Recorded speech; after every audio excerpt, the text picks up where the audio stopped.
Bismillahirrahmanirrahim. Assalamualaikum warahmatullahi wabarakatuh.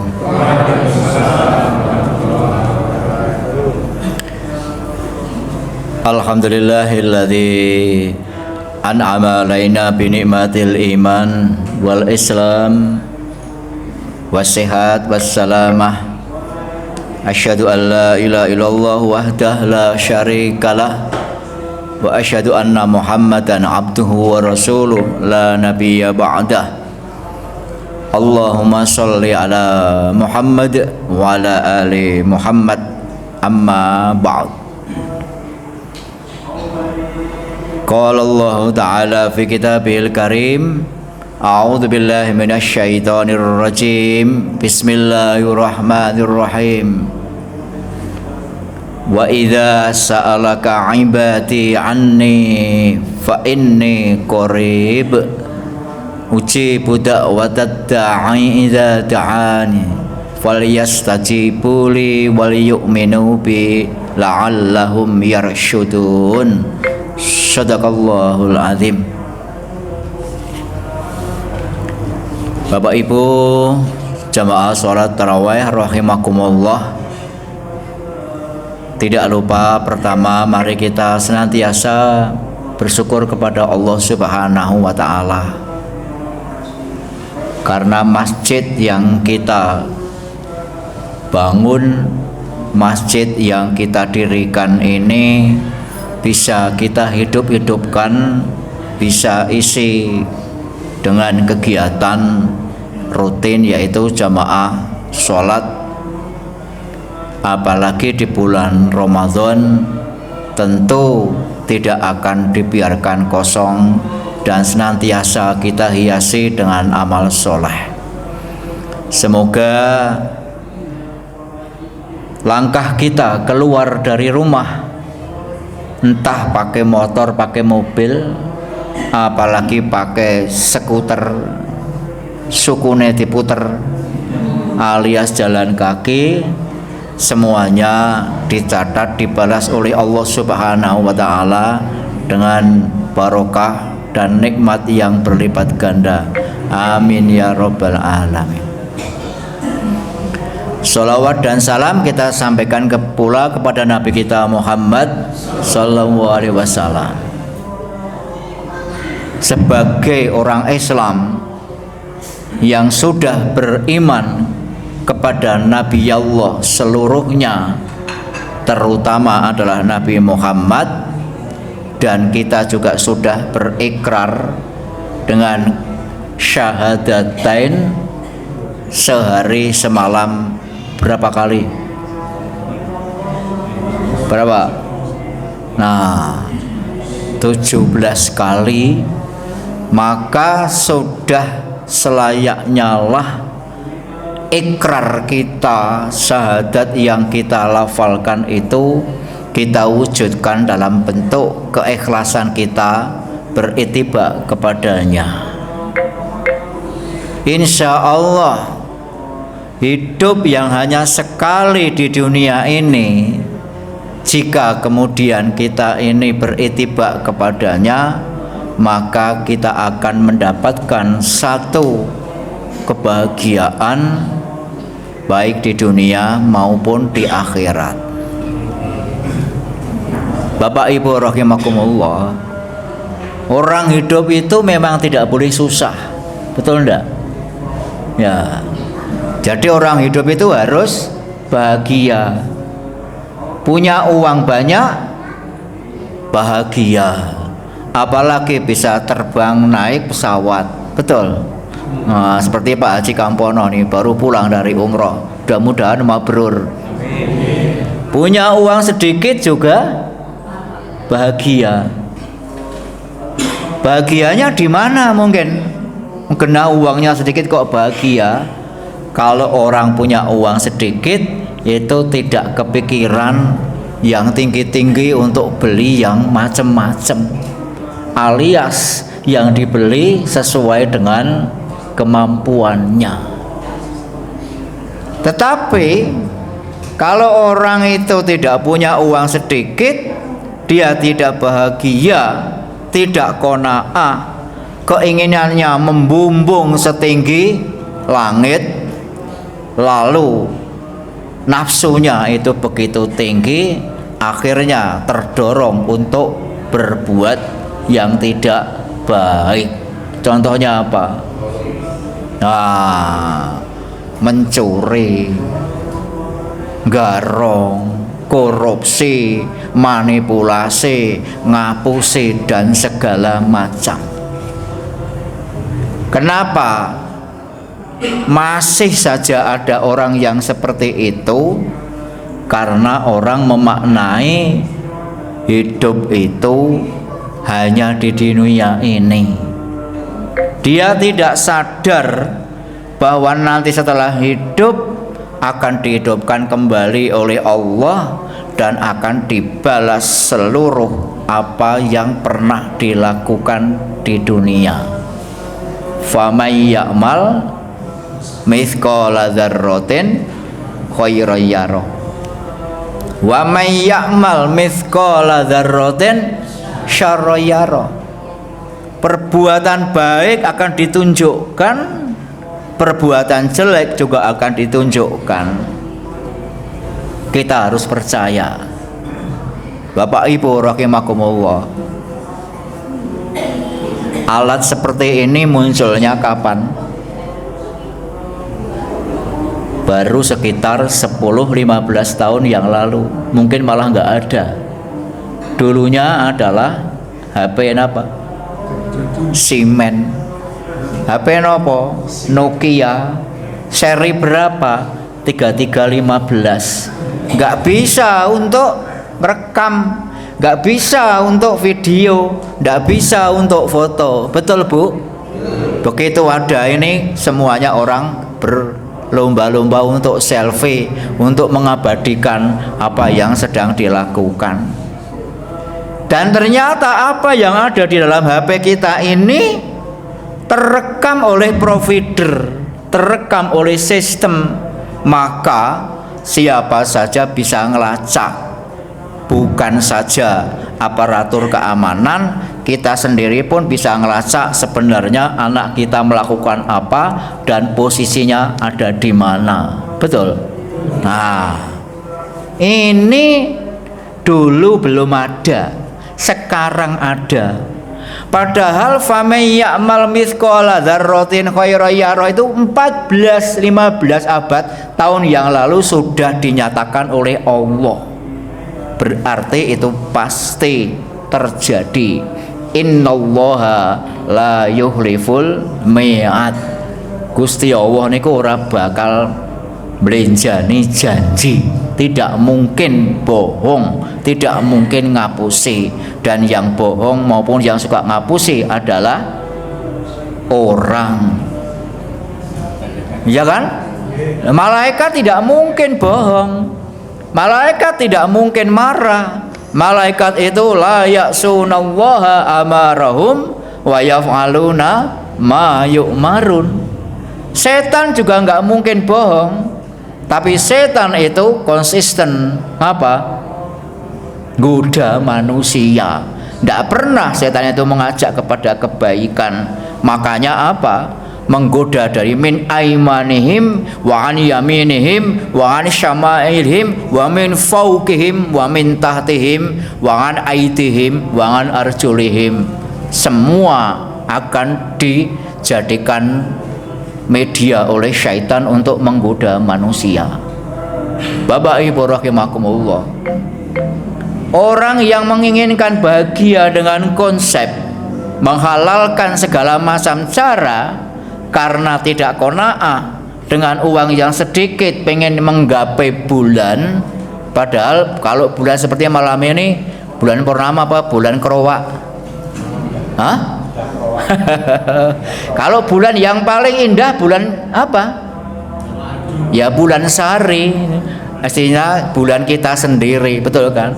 Karena orang itu berorientasi dalam hidup yang hanya sekali ini, dipakai dengan konsep dasar karena ingin memperkaya diri sendiri, walaupun dengan alasan untuk memperkaya keluarga maupun kroninya. Dia berpikir maka orang hidup itu sebenarnya tujuannya adalah untuk makan.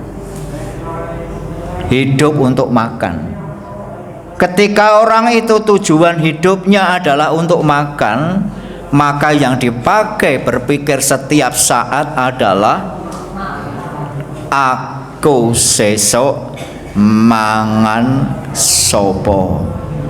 Waduh, kalau aku sesok mangan sopo berarti pasti akan ada korbannya. Kalau tidak, sesok sopo sing tak pangan, waduh, juga sama saja. Das bludak tintuk tawon, sami juga sami mawon. Ini adalah satu konsep dalam menjalani dan memaknai bahagia itu secara materialis.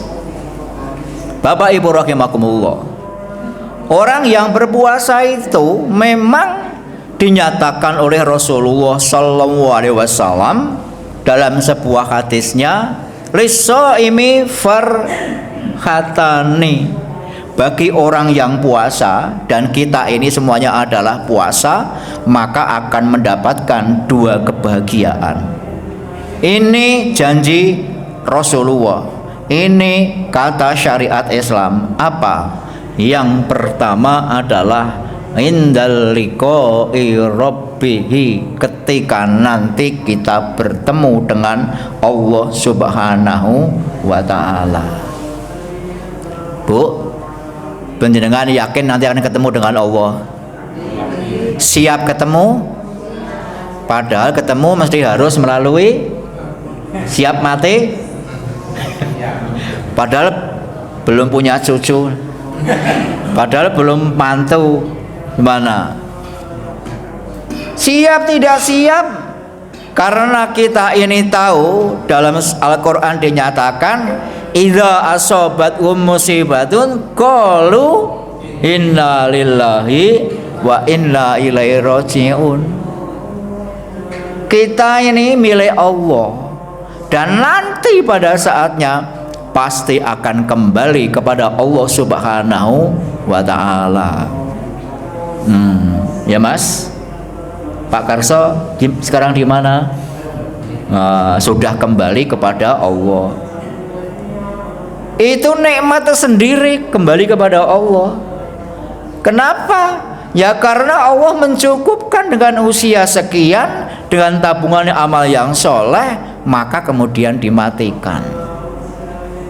Nah, Bapak Ibu rahimakumullah, jadi bagi orang yang berpuasa itu, kebahagiaan pertama nanti adalah bertemu dengan Allah.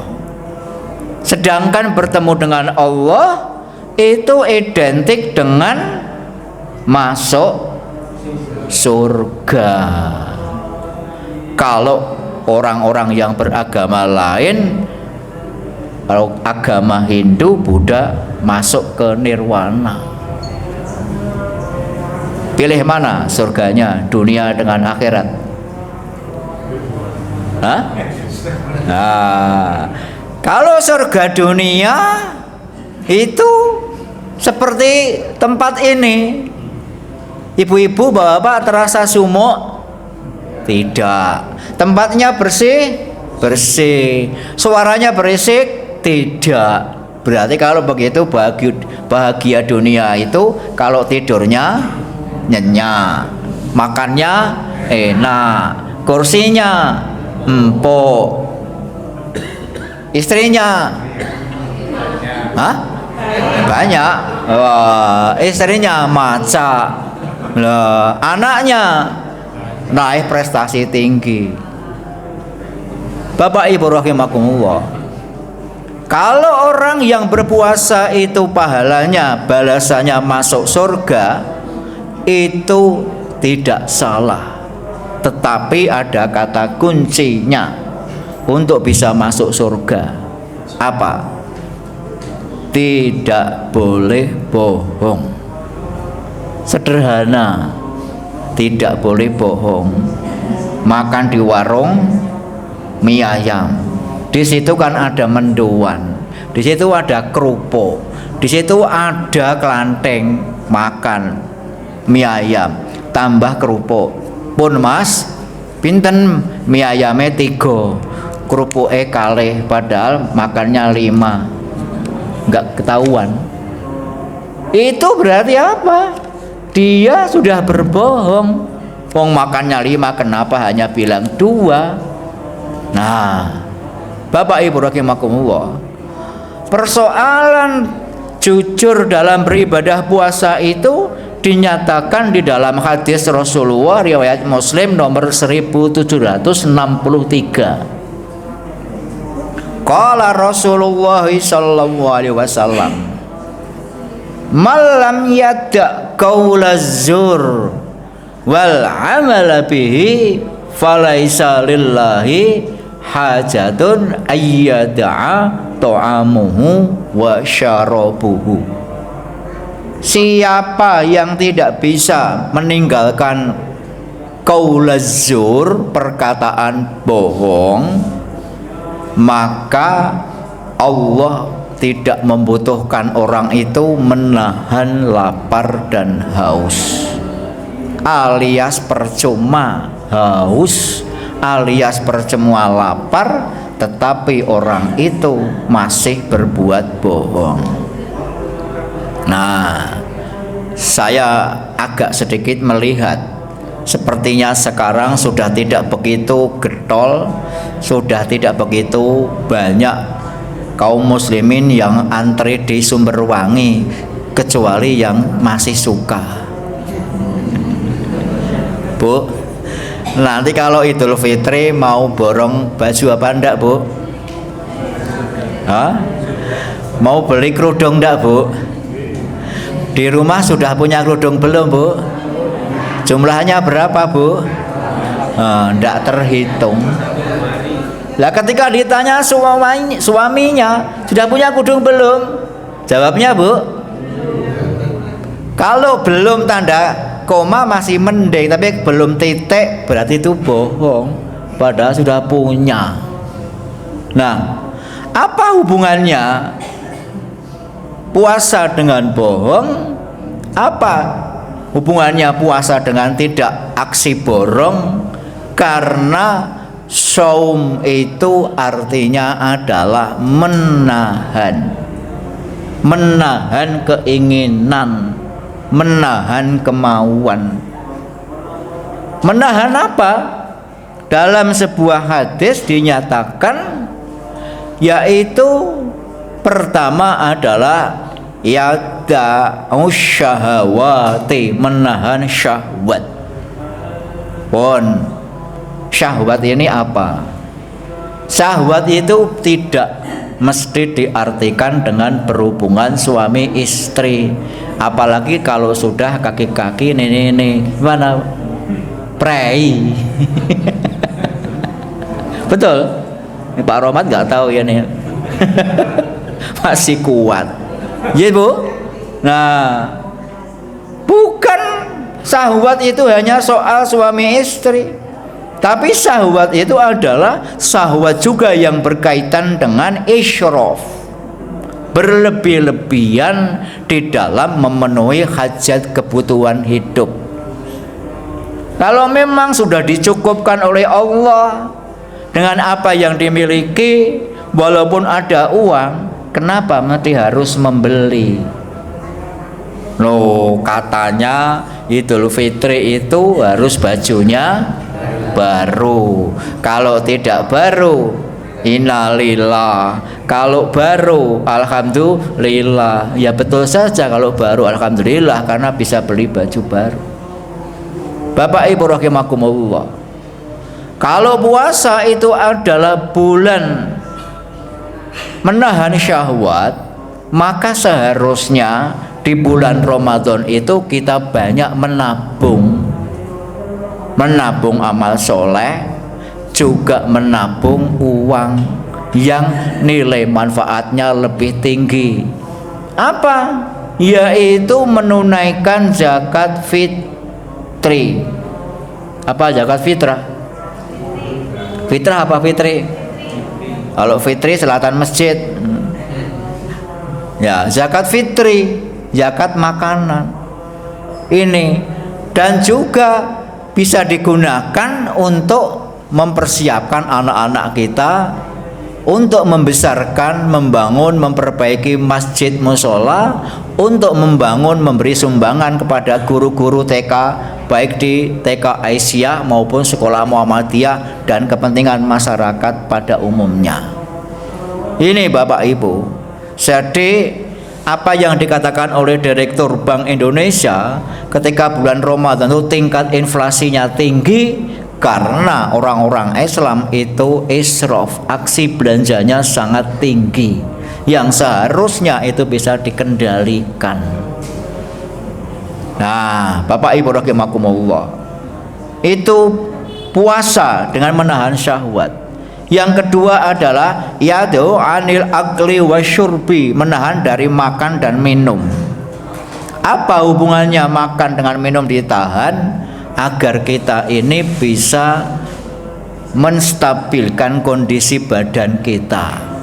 Coba Bapak Ibu, kalau kita ini terlalu banyak makan, maka tentu saja bukan saja pemborosan dari segi ekonomi, tapi juga menjadikan badan kita tidak enak. Nah, Bapak Ibu rahimakumullah, balasan orang yang menahan syahwat bukan motong. Kalau motong namanya mengkebiri, ya kan? Para predator seksual itu kan dikebiri itu. Juga menahan haus, menahan lapar, itu balasannya adalah akan masuk surga melalui pintu yang disebut Royyan. Bapak Ibu rahimakumullah, surga yang disediakan oleh Allah, kata Rasulullah sallallahu alaihi wasallam, inna fil jannati babun, di surga itu banyak pintu, 8 pintu, tapi ada satu pintu yang istimewa, yaitu pintu Royyan. Kata-kata Royyan, roknya di fathah, ya-nya dikasih tasdid. Royyanun itu merujuk pada kata fi'il yang menunjukkan kepada hilangnya rasa haus, hilangnya rasa dahaga, penuh dengan kebahagiaan dan ketenangan.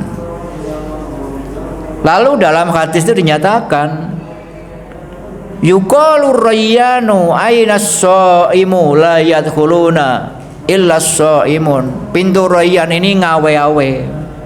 Mana orang-orang yang puasa? Mana orang-orang yang puasa? Maka yakumuna shaim, orang-orang yang puasa itu pada berdiri berduyun-duyun untuk masuk surga. Nah, kuncinya masuk surga apa? Kuncinya masuk surga adalah itu tadi, yaitu orang yang mampu menahan syahwat. Syahwat dalam arti fisik maupun dalam arti psikis, termasuk syahwat untuk memiliki segala sesuatu yang memang tidak dibutuhkan. Kalau persoalan menahan minum, kalau persoalan menahan makan, insya Allah kita ini kalah dengan ayam. Coba Bapak Ibu, kalau panjenengan punya ayam, depannya Pak Kampono jalan ke sana kan banyak yang punya ayam itu, banyak merpati itu, ya kan. Ayam itu kalau ngeremin telur berapa hari? Bisa 2 hari 2 malam tidak turun petarangan, ya toh. Kalau pijer turun, ya akhirnya badannya tidak anget, badannya tidak panas, akhirnya telurnya tidak segera menetas. 3 hari 2 malam. Nah, kita puasa berapa hari? Setengah hari, alias sekitar hanya 11 jam 12 jam, kalah dengan ayam. Nah, untuk itu Bapak Ibu rahimakumullah, agar kita bisa masuk surga, selain beriman bahwa puasa yang dilakukan itu akan dibalas oleh Allah, kullu amal bani adama, semua amal perbuatan anak Adam itu adalah baginya. Tetapi kalau siam wa ana ajzi bihi, saya akan membalasnya. Balasan Allah itu apa? Balasan Allah adalah terserah kepada Allah, tergantung bagaimana kita menghiasi bulan Ramadan dengan amal soleh. Sebab sabda Rasulullah yang berbunyi imanan wahtisaban, penuh dengan kepercayaan bahwa puasa itu disyariatkan oleh Islam, dan juga wahtisaban, penuh harap untuk mendapatkan ridho Allah, itu ghufira lahu ma taqaddama min dzambi, akan diampuni dosanya, berarti tidak akan masuk neraka, karena diampuni berarti masuk surga. Nah, untuk ibu bapak ibu rahimakumullah, mari kita manfaatkan yang tinggal beberapa hari lagi. Insya Allah Ahad malam Sabtu kita sudah masuk hari ke-21. Berarti program pengetatan dan keseriusan kita untuk menghidupkan malam yang terakhir untuk iktikaf itu bisa dilakukan. Mau baca Al-Quran, mau sholat malam di sini, di masjid ini, monggo saja. Yang penting 24 jam itu tidak terlewatkan untuk membaca Al-Quran. Bagaimana bagi yang tidak bisa baca Al-Quran? Bisa muter HP, bisa nyanding yang bisa baca Al-Quran. Karena sama aja kita mendengarkan orang yang baca Al-Quran, itu sama aja mendapatkan satu kebaikan dari orang yang baca Al-Quran tersebut.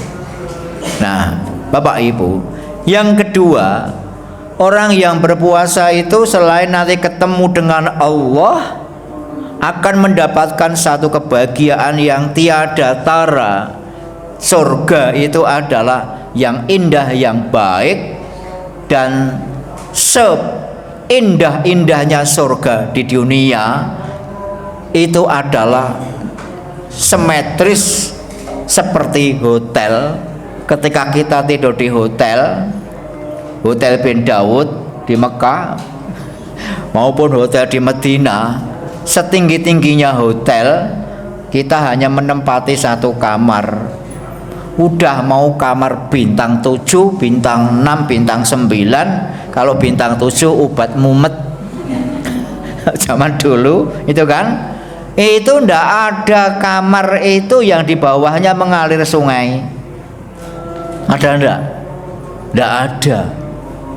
Yang ada kamar yang di bawahnya mengalir sungai itu hanya kamar di surga nanti. Karena tajri min tahtihal anhar, jannatun tajri min tahtihal anhar. Nah, yang kedua, orang yang puasa itu mendapatkan kebahagiaan ketika iftar, berbuka puasa. Masya Allah, alhamdulillah Bapak Ibu, dari pagi sampai sore tidak makan minum, panasnya jentreng. Di meja beragam makanan ada, bermacam minuman juga tersedia, mau es dawet, es durian, es teh, kopi, semuanya ada. Ketika tiba waktunya buka puasa, kita mampu makan berapa gelas minuman itu? Kayaknya setengah gelas sudah wareg. Nasinya berapa centong?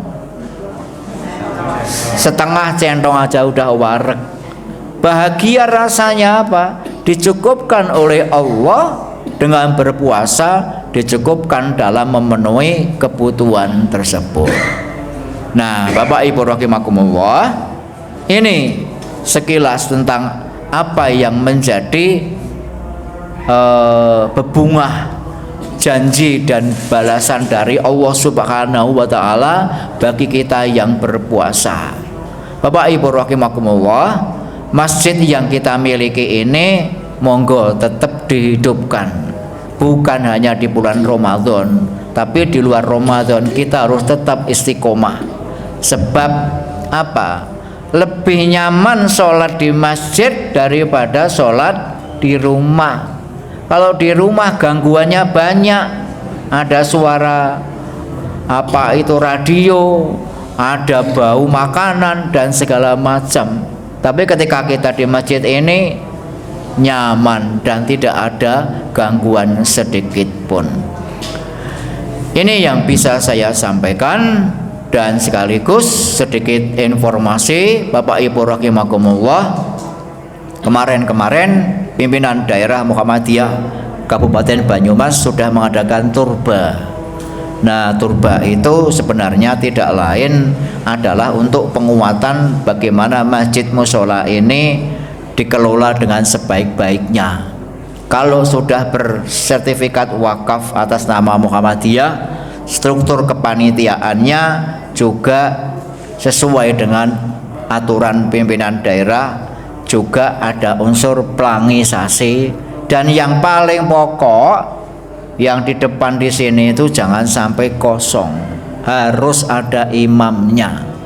Nah, untuk imam ini harus dimulai dipikirkan kaderisasi. Muadzinnya jangan simbah-simbah, muadzinnya jangan bapak-bapak, anak-anak kita latih untuk azan dan lain sebagainya. Yang berikutnya insya Allah nanti tanggal 20 April kita akan silaturahim bareng-bareng sekaligus pelepasan calon jamaah haji 1445 Hijriah di UMP. Demikian Bapak Ibu sekalian yang bisa saya sampaikan. Semoga amaliyah kita khususnya di bulan Ramadan akan dibalas oleh Allah dengan pahala yang berlipat ganda. Amin ya robbal alamin. Banyaklah rusa di dalam rimba, kerapun banyak semak berhimpun. Kalau saya sedikit kultum banyak salahnya, maka saya yang minta ampun. Demikian, nun wal kolami wa ma yasturun. Assalamualaikum warahmatullahi wabarakatuh.